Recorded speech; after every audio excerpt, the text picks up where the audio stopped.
Hi everybody, I'm back. Okay, now I gotta show you. Hold on, let me get a drink of this. Now that I've finished eating, Jack is taking a nap with my baby. And I remembered, like I said, we had a small refrigerator I used in my store. Well, it sat out on our front porch here for well over a year. We didn't use it for anything but storage. So what I've done is I brought it in, and I plugged it up. I can hear it running. Now I'm just waiting to see if it actually puts out some cold air. Now if it does put out some cold air, I got some cleaning to do. And of course I'm already ready for that, you know. I got my videos from this morning exporting out of YouTube Create. You know, I love using YouTube Create because a lot of the time my videos go long. So it cuts off after so much memory usage, but it keeps the camera recording so that I just continue on. But when I get it all into YouTube Create, there's so many glitches. After it's all in, it's hard to watch your work and see if your creation is actually working the way you've set it to. I have uploaded many of my old videos going, I hope it works, because I couldn't watch it. No matter what I did, I couldn't watch it in the YouTube Create. It would just click, click, click, click. And until you export it, you have no idea what you got. So that's the only issue with export. That, and it's difficult to move. Say I want to go to the end, but I don't want to add something like another picture or whatever to the end of the video. I just want to go to the video and maybe do some work on that part of it. I have to scroll through 40 minutes of video like this on my phone until I reach the end of the video. And if I have multiple videos, which most of my big ones are, and the algorithm says that people are actually watching longer. Now, they may only be on there for a couple of minutes. A lot of the views I get are just a couple of minutes, but some of them actually watch. And I have a couple of people, thank you by the way very, very much, who watch all the way through. So that really means a lot when you see that. Now, I'm really hoping this thing is going to work. I got my cleaning and some water. I've got the shelves pulled out for cleaning, and I'll get it all cleaned up, and hopefully I can save my milk, get it out of the cooler I've got it in with some cold packs to try and keep everything cold. I've got lunch meat and some other stuff that I can't keep it frozen because it doesn't get all used up in one meal. A package of lunch meat, if my husband and I both make 2 sandwiches each, we've used maybe a quarter of the lunch meat packet. So we want to put the rest away, but I don't want to freeze it because I think that refreezing it too many times kind of hurts it. It can't be good for it because it's got to create problems with the thawing, maybe exposing too much. I don't know. I'd have to go actually look and see if I'm right. I don't know. This is what my brain says. So I need to get that stuff all out of the cooler and into a cold area. And if this refrigerator works, which I'm praying above all prayers that it does, we might be able to use it to hold us over until we either get our refrigerator fixed or replace it. We're hoping not to have to replace it, as you well know. Okay, so we got on to that process. We've already ate, and I have to tell you something. Most of my recipes are what do I have in the pantry and what do I have in the fridge. And when I have an event like this, the refrigerator goes out. I will try to use up as much of the food that I have as quickly as I can so that I don't have food go bad. Now, if I can get this refrigerator to work, these leftovers I have over here, I can break it down into separate bowls, separate meals, and my husband and I can just eat at will. And that'll get that part of it gone. And I don't know how long it'll last. I'm not sure. Oh, it's Kenmore. It's a Kenmore. It may last me quite a while. So I know Kenmore and Frigidaire are some of the best refrigerators I've ever used. And Whirlpool. I had a Whirlpool that was from 1969, I think. Or 70. Might have been 1970. But it sat out on our back porch, and it held all of our food box frozen goods, which was chickens and whatever. Our food banks in Lubbock were amazing. The businesses that would give you this or donate this food, they donate it before it expired, but it was closer to the expiration date. And they have new inventory to bring in, so they donate this other. And we would get delicious foods, good and bad. We got sugars and sweets and just a little bit of everything. Breads. It was amazing. But I haven't used a food bank out here, so I can't say how they are. But this is not the same size city as Lubbock. So it doesn't have as many people who donate.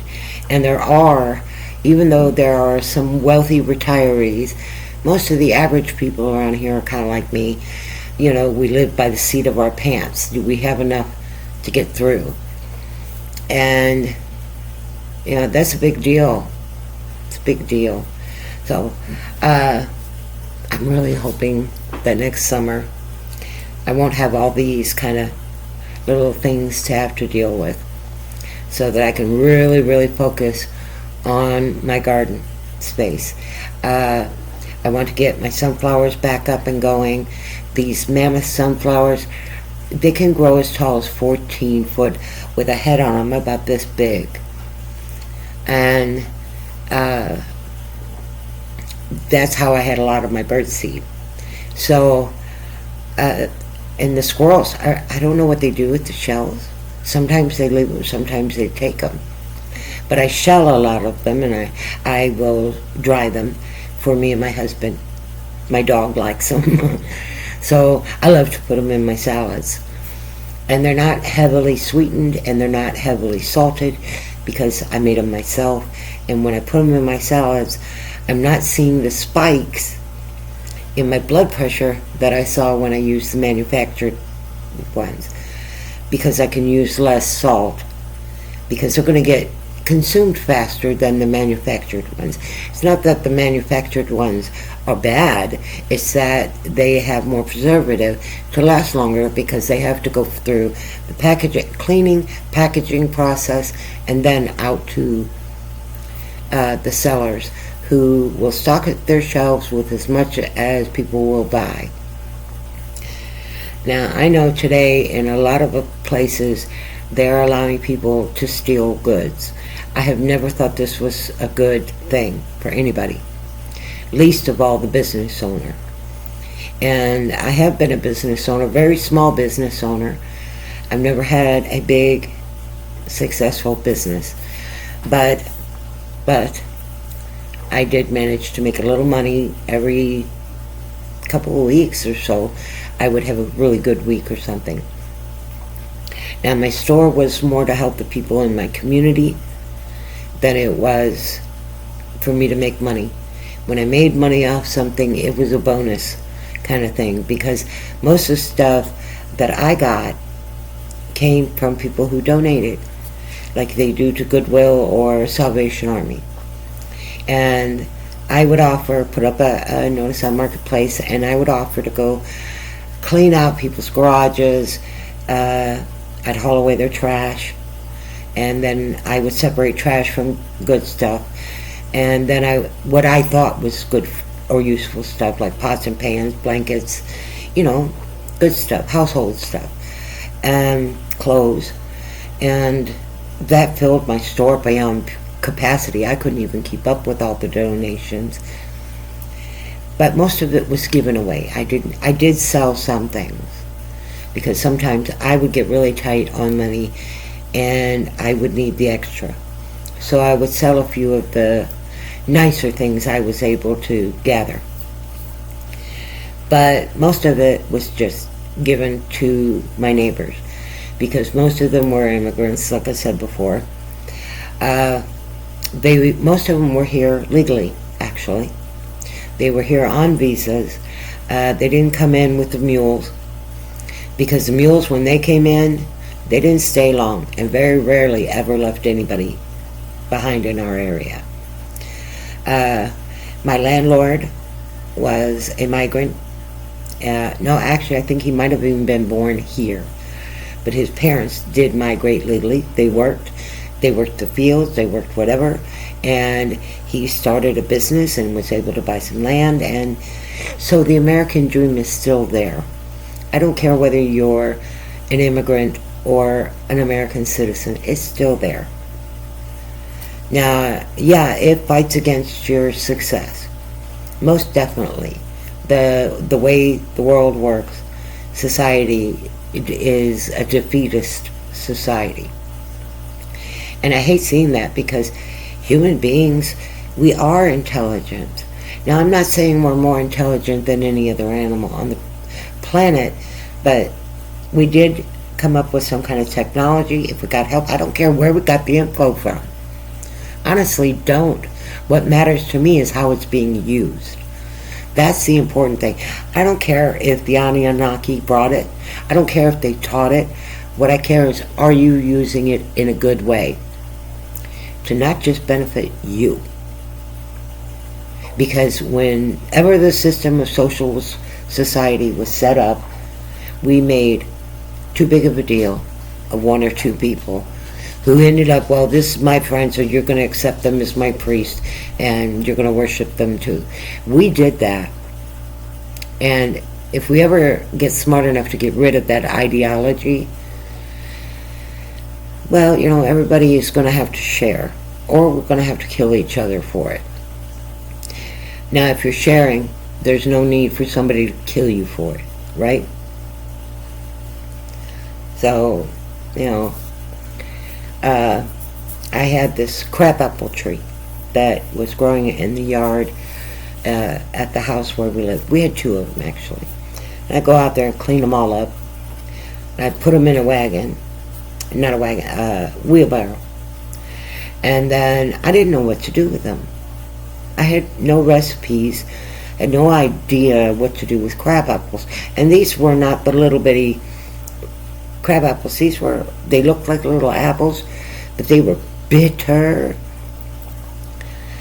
Now, when I talked to my neighbors, they were like, well, can we have them? I'm like, I think if you eat much of these, they're going to give you a stomach ache. And the lady said, yeah, you don't eat a lot. You eat a few. But there are ways. I can cook it. And she made up, I guess it was, my grandmother would have called it a cobbler. She made up a nice, like, pie shell, and then she cooked these up with some, I believe it was molasses, and then some honey, and I don't know, maybe a few other things, I'm not sure. But she put a nice topping over it and sprinkled brown sugar and this and that after it was done cooking, and she brought me over a piece, and it was delicious. Those bitter apples were sweet, and it was like eating a great apple cobbler. So, the things I used to think of as waste foods, I don't know what to do with them. Somebody else does. So, I've learned to start asking. for other people's ideas, and that can get you a lot further in the world if you're willing to ask for other people's ideas. The first thing you got to tell yourself as an adult, first, when you're going out into the world, you really don't know anything more than reading, writing, math, and that's a little bit of other things, maybe science. But you really don't know anything until you get out in the world and you live in the real world. And once you're out in the real world is when you realize, though your education, some of it is useful, most of it is irrelevant to where you start. Now, it doesn't mean that you can allow yourself to lose that information. It means keep studying it, keep remembering it, because you are going to need it eventually as you become more successful in whatever it is you're trying to achieve. My goals are small for the most part. I used to have these great big schemes. And I call them schemes. I wasn't scamming anybody, but they were ideals. It's like writing a scene for a play or a book, how you want it to go. And 99.999.999 did not turn out the way I thought or the way I hoped, but they did turn out to be beneficial in some way. So even though it was not like this mega thing, it was definitely worth the effort of trying to do it, because trying to do it, I found out what not to do and what to do. Asking people filled in gaps of the book learning I was missing. Imagine someone with an 8th grade education trying to handle their own books for their own business. Well, thankfully, with eBay, they have pretty easy classes on how to do that. I mean, some of it is so technically written, it's meant for you not to understand it at all. And if it's not that way, it's so legally written, with the terminology being so specific that after a while none of it actually makes any sense. So I always go to someone I know who's done it before, or someone I can ask, like my viewers. I could always ask you, well, how would you do this? Now, in my situation, refrigerator's dead. I've got all my refrigerated stuff sitting in a cooler right now. My freezer stuff is in the back freezer, my mother's freezer. And I'm like, well, how do I keep this going? How would you do it? I'd love to hear. Please comment. Tell me what it is that you would do in my situation to save all that food. Now, I recognize that I am kind of blessed. Even though I've got this pitfall, I have a possible solution that, though it may be temporary, it may provide a solution to my problem. A lot of people are not going to have that. So I'd love to hear how you would do it. What would you do to save all your food in a situation like this? Refrigerator power goes out, whatever, and our power does go out from time to time. A lot of the time it's the resetting the grid, or the reconnecting something new to the grid, stuff like that. So our infrastructure here is not 100% all the time. I mean, it's great infrastructure, and usually if we go without power, it's not for very long. It might be a couple of days after a major event like a F3 tornado coming through our town and hitting our dam and that kind of thing.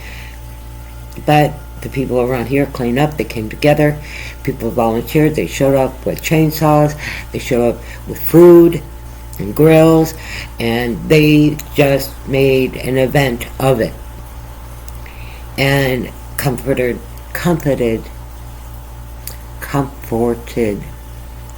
those who were harmed during the event. And that's how it's supposed to be. And I'm sure from what I actually see, that is what is happening to the areas hit by Helene. Now, Florida has kind of gone dark on what their achievements are. They're not really talking about this or that because they're busy working. When I'm cooking, it's really hard for me to stop and record everything I'm doing. I don't have a cameraman.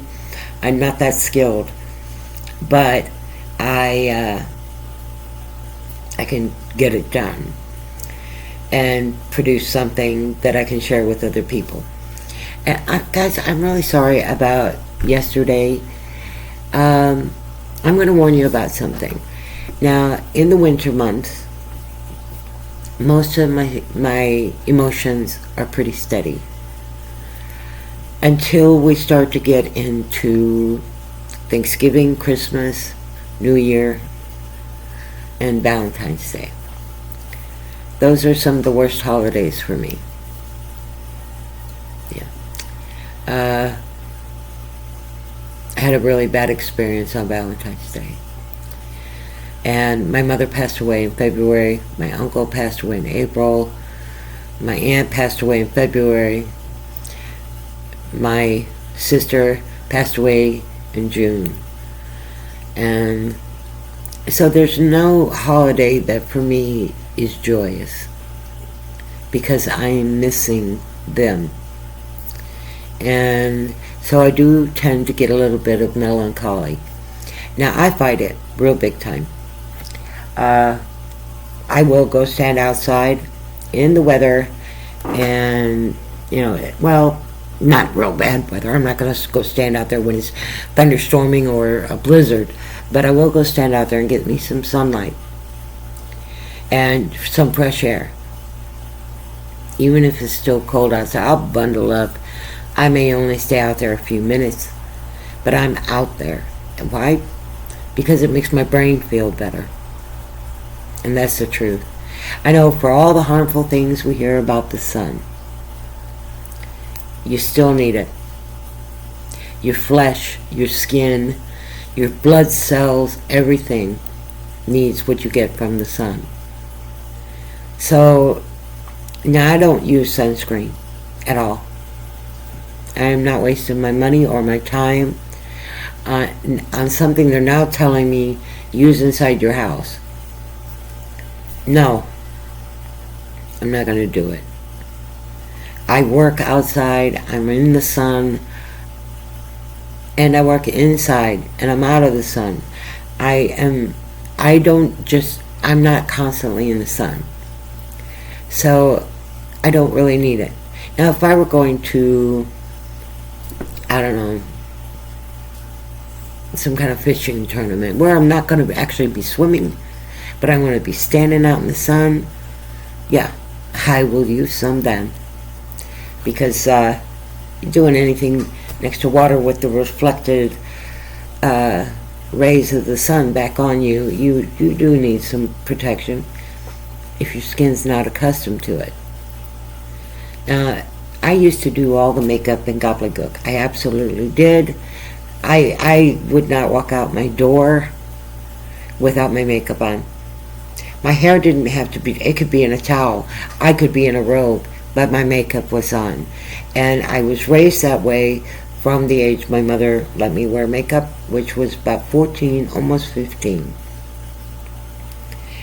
And so I wore makeup, and I came to call it my war paint, because the only time I ever really wore it after a while, because I got constantly tired of the money, and especially as I got older and cosmetics got more expensive, and they kept tampering with the way it was made up so it didn't lay right or it didn't feel right, and I stopped wearing makeup pretty much altogether.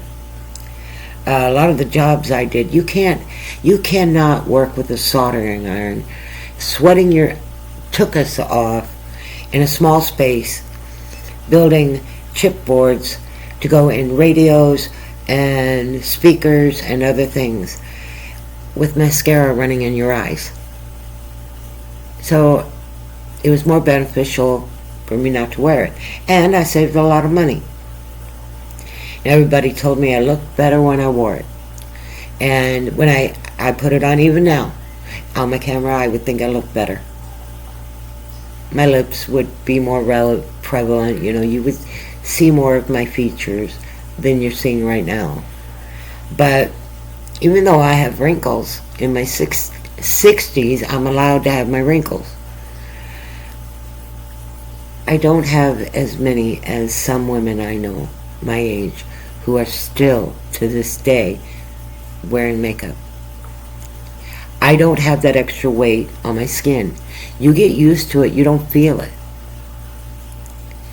So it was putting weight on my skin. It made me have bags and wrinkles under my eyes from the foundation and all the makeup and doing this all the time and dabbing hair. And there's no way to move your skin without stretching, or even if you're rough, you're going to tear some of the skin cells. You may not see bleeding, but you will definitely see the wrinkle where you overstretch that skin almost to the point of breaking. That's what putting makeup on your face does. I have frown lines. I have these from frowning and smiling. I got these because I'm getting old. But listen, the one thing people today are not comfortable with is being themselves. As I got older, and I just could not understand why this was so important for women to put all this on. And then I saw men doing it as well, and I don't care. It doesn't bother me at all. I mean, my husband, Steve, when he played around with makeup a little bit, he didn't play with it much. He could do his eyes beautifully, and he had these incredible blue eyes that changed colors. Our daughter has the same kind of eyes. But it never bothered me. I thought, if you ask me, makeup is universal. It's for both. It is used on actors as well as actresses in the movies and so forth. So it's nothing to me. But when I watched how it was affecting my skin as I was getting older,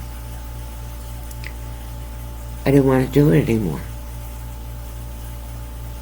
I mean, when I saw these lines under my eyes, these bags, and it's from doing this or this, it's sad. Hold on, my alarm is going off for my driveway.